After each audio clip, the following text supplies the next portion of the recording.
Gabigol. Esse quarteto é para propor o jogo. Mas quando o Flamengo é atacado e precisa da transição ofensiva, da velocidade, o Flamengo não tem. Quem fazia isso era o Rodinei pelo lado direito. E agora ele está fazendo com o Ayrton Lucas, mas quem vai ser o titular é o Felipe Luiz. Não vai ter essa velocidade no contra-ataque. Nem o Varela vai dar também essa amplitude de velocidade, o lateral chegando como elemento surpresa. E aí ele vai ter que ter um banco forte, para quando precisar mexer, ter um Cebolinha voando, um Marinho voando. Né? Esses jogadores vão ser fundamentais. Muitas respostas a serem dadas nesse Flamengo sem a bola até o Mundial. Só para a gente fechar aqui o nosso happy hour, o Pascoalzinho costuma dizer: jogador é sempre por alguém ou por algo. Tem algo a mais aí que Alejandro Domingues, o presidente da Conmebol, está disposto a oferecer ao Flamengo caso seja campeão mundial. 5 milhões de dólares, Pascoalzinho. É algo que convence? Puxa vida! Já vai ganhar o dinheiro de ser campeão mundial lá do Mundial. Ainda mais 5 mil da Sul-Americana? Espetacular. Mais um baita, hein? Nossa, puxa vida, hein? Olha, isso tudo incentiva. Isso tudo incentiva. Isso mostra, mais uma vez, por que o Flamengo pode gerar acima de 1 bilhão de reais, né? Ter um nível muito alto do futebol brasileiro, por conta não só dos títulos que ganha, mas principalmente dos valores que são agregados a essas conquistas dos títulos. Os prêmios dos patrocinadores, os prêmios em si, e aí a melhoria do nível dos seus jogadores, a melhoria também do nível de negociação dos seus jogadores, tudo isso tem que ser levado em consideração. E o Flamengo vive esse momento espetacular, essa grandeza, esse espetáculo que é o Flamengo. Então isso aí, mais 5 milhões de dólares para ser campeão. Puxa, eu acho... Ô Zinho, não tinha isso na sua época não, né Zinho? Não, lá dividia um carro só e todo mundo ficava feliz. Era isso mesmo, um pegava a roda, o outro volante. A gente tem que fazer um intervalo, mas eu quero ouvir o presidente. Quantos vinhos dava para comprar? Não, isso é muito legal. A Conmebol está interessada em motivar, e acho interessante, aumentou os preços das competições aqui, tudo. Mas o que fica é a glória esportiva. Vai botar 1 milhão a mais, 1 milhão a menos no bolso, aí vai ficar lá pro Flamengo, vai dividir com os jogadores, tudo bem. Vou ganhar isso... que fica para a história que ganhou. Quanto o Zico ganhou lá atrás? Quanto o Renato Gaúcho ganhou? Não interessa, ganhou um carro, dividiu, ficou com a roda, ficou com o volante, não sei o quê. Quantos anos já se passaram? E é isso que fica é a glória esportiva. Tá Mas bom, dinheiro nunca é demais. Se ganhar o Mundial, pode dar pra gente o prêmio aqui, então, já que não tá dinheiro fazendo nunca diferença. É demais. Intervalo aqui no Happy Hour. Já que o Zinho não tinha na época, a gente pega o prêmio e dá pro abençoado como justiça. Futebol na ESPN.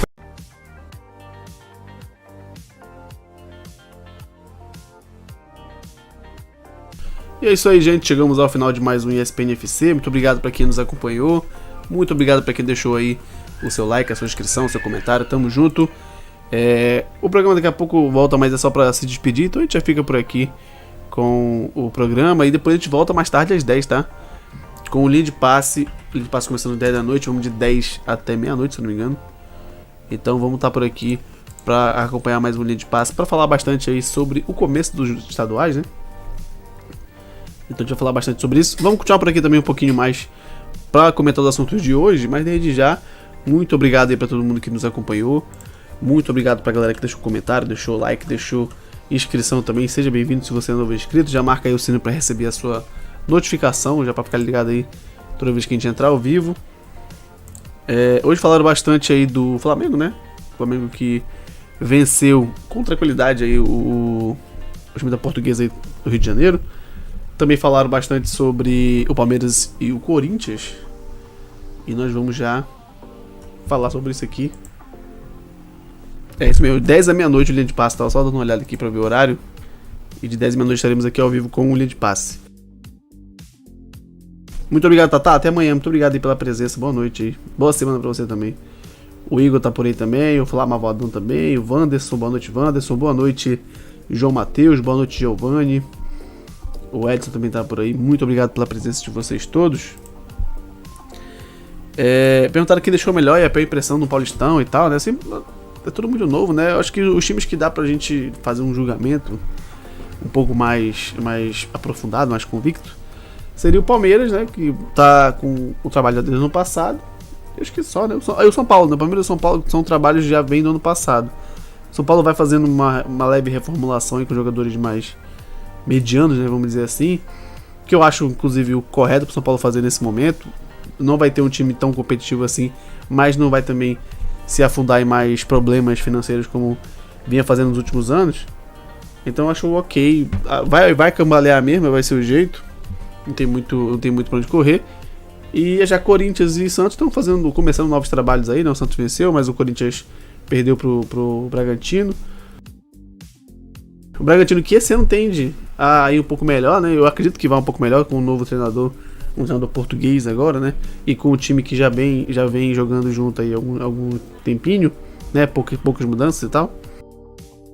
Então acho que dá pra cobrar mais entre os 4 grandes, né? Dá pra cobrar mais do São Paulo e do Palmeiras. Mas o Palmeiras principalmente, né? Porque o Palmeiras que vem o trabalho, né? Já há 3 anos com o Abel. O Abel, inclusive, que criticou aí. Criticou não, né? Pediu reforço pra diretoria. Muito provavelmente ele pede já nos bastidores também, né? E nesse caso agora, depois de ter perdido quando o Scarpa saiu, talvez pudesse manter ali o elenco com jogadores de base e tal. Mas agora que o Danilo saiu, fica um pouco mais complicado, né? Porque é um jogador que não tem um substituto agora. Então ele precisa de fato achar alguém para substituí-lo, não só para poder fazer a substituição direta ali do Danilo, mas também para poder ter mais opções, né, para esse meio campo, ainda mais agora depois da saída de 2 jogadores importantes, né? Teve entrevista, mostrando um pouco da entrevista do Fernando Lázaro aí, falando que não podia correr risco no início da temporada e tudo mais, né? Assim, ele não pode, né? Ele é um treinador que vai passar por pressão o ano inteiro. O tempo que ele durar por lá, ele vai passar pressão, porque não tem muito pra onde correr tendo um treinador calouro, né? Vamos dizer assim, tendo um treinador que tá começando na sua carreira como treinador, já começando no Corinthians. Eu não sou muito a favor desse tipo de passo na carreira assim, não, de um trabalhador, mas assim, trabalhador de futebol, né, claro, mas assim, vai muito de como o cara entende a carreira dele. Também assim, a diretoria chama, não tem muito, ele não vai também dizer que não, né, é uma oportunidade tão absurda quanto essa, né. Mas é isso, ele vai passar por problemas aí a temporada inteira. Vai ter muito da crítica, muito da piada do torcedor rival, né, óbvio. Vai ter muito da crítica do torcedor por estar aguentando essa piada, e vai ter pressão. É assim mesmo, vai ser assim o resto do ano pro Fernando Lázaro. E já falando do Flamengo, foi uma estreia tranquila, né? Tranquila aí, fazendo 4-1 na Portuguesa. Tendo, assim, algumas coisas bobas assim para errar, né? O lance do gol, por exemplo. Mas de resto, o Flamengo fez um jogo bem consistente, assim, né? Obviamente que enfrentou um time muito, muito fraco, ainda mais para o seu padrão, né?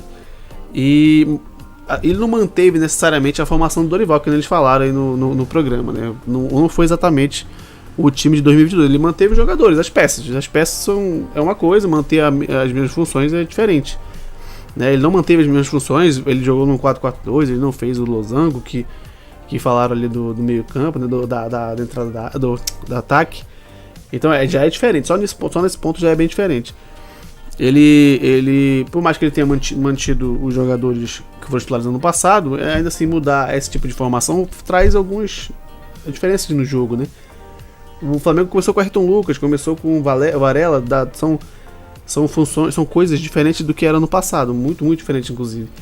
Se você parar pra pensar que o Felipe Luiz não sobe tanto quanto o Ayrton Lucas sobe, que subiu muito, inclusive, nesse jogo, não mantém aí, não fez esse losango de ataque aí que o Flamengo estava fazendo, manteve a Arrascaeta muito mais pela esquerda, o Gabigol preocupado em fazer amplitude, né? Inclusive foi assim que saiu o lance do gol dele,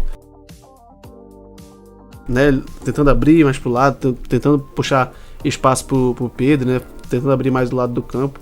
Então foi interessante ver o Flamengo fazer essas movimentações. Até mostraram ali o mapa de calor do Gabigol, e ele jogou levemente mais recuado e um pouquinho mais pro lado. Então, assim, é bem diferente do que fazia com a época do Dorival. Obviamente que não é um absurdo de diferente, mas são mudanças sutis que, assim, eu não acho nem que ele vá fazer algo além disso, não. Ele deve manter algo parecido com isso o resto do ano, acredito eu, né?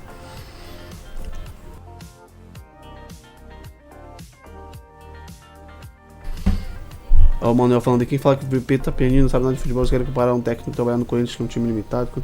Assim, é porque não é. Acho que o que eles querem dizer é mais com a questão do tamanho dos jogadores. Porque o Flamengo, os jogadores multicampeões, né? Então, acho que a gente fala só sobre isso, não de mudanças no jogo e tal. E como eu falei aqui, teve mudança no jogo, sim, né? Não foi um time idêntico ao time do Dorival, né? Teve mudanças até, de certa forma, consideráveis. Não teve o Léo Pereira no jogo também, o que muda a posição do Davi Luiz. Né? O Davi Luiz joga pela direita quando tá com o Léo Pereira, jogou pela esquerda pra poder jogar com... Era o Pablo, né, se eu não me engano. Então, assim, tiveram mudanças sutis, mas que fizeram alguma diferença aí pro Flamengo. E eu acho, inclusive, que esse esquema, eu já tinha falado antes, já tinha falado na época da contratação do Vitor Pereira, que esse esquema agora é o que eu acho mais ideal pro Flamengo agora. Com os jogadores que tem, né? Eu acho que faz mais sentido. E assim, a diferença você enfrentou a Portuguesa, né? Os próximos jogos, assim, eu digo os próximos jogos já enfrentando o Palmeiras, depois ir pro Mundial, é que vão definir melhor o que ele vai querer fazer. Porque esses jogos agora não são tão parâmetros assim, né? Vai enfrentar agora o Bangu, se eu não me engano, na próxima quarta-feira. Então são jogos mais simples, né? Mas ainda assim, são testes bons pra fazer aí mudanças no time que ele queira fazer e tal. Achei interessante e acho que ele vai querer continuar fazendo essas alterações, né? Jogou o Fabrício Bruno no lugar do Pablo, na verdade. No lugar do Léo Pereira, né? Aí tem o Lucas e Varela no meio. E trocou o Gerson pelo Thiago Maia. Aí quando a gente vê o time do Flamengo defendendo em zona, que é o tipo de defesa que fazia já o Jorge Jesus, né? Faz mais sentido ele trocar o João Gomes pelo Gerson, né? O João Gomes sai e entra o Gerson. Sai aquela marcação de encaixe que tinha com o Dorival. E entra uma marcação mais em zona, que é o que o Jesus fazia também, né? Não exatamente do mesmo jeito, mas ele fazia. Um jeito que o Vitor Pereira gosta de fazer também, e tem feito agora. Então, com o Gerson marcando em zona, fica mais tranquilo dele. Ele não precisa fazer perseguições, não precisa ter mais força física para poder acompanhar, como tem o João Gomes, né? Então, no final das contas, eu gostei muito desse tipo da formação do Flamengo. Achei bem interessante, acho que ele tende a manter isso. Quando o Bruno Henrique voltar, aí vai ter uma outra conversa. Como eu falei mais cedo, acho que o Bruno Henrique acaba entrando como um reserva de centroavante, ou então para alguns jogos específicos entra como ponto, mas acho que ele vai mais jogar de falso 9, eu acredito nisso. Já fez muito essa função, inclusive, nem falso 9, falso de 9 mesmo, né? Já fez muito essa posição, inclusive, né? Na época do Santos, fez no Flamengo também, já algumas vezes. Então acho que vai ser por aí.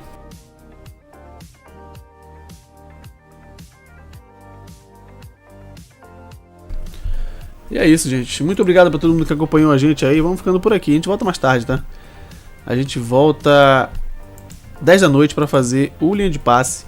Quem quiser acompanhar com a gente, só colar por aqui. A gente deve falar mais algumas coisas também sobre isso. O Linha de Passe geralmente traz um assunto diferente. Aliás, traz o mesmo assunto com visões diferentes, né? Então vai ser mais legal de acompanhar e poder comentar também. Então quem quiser acompanhar com a gente, mais tarde estaremos ao vivo aqui, se Deus quiser. 10 da noite estaremos aqui. Aí de 10 até meia-noite, e no outro dia, no caso amanhã, a gente volta 1 da tarde para fazer de novo o Futebol 90 que a gente fez hoje mais cedo. Então quem quiser acompanhar com a gente, já deixa aí a sua inscrição, já também marca o sino para receber a notificação, e aí fica ligado toda vez que a gente entrar ao vivo. Muito obrigado mesmo pelos quase 600 likes, tamo junto, 587 likes agora, tamo junto, muito obrigado mesmo.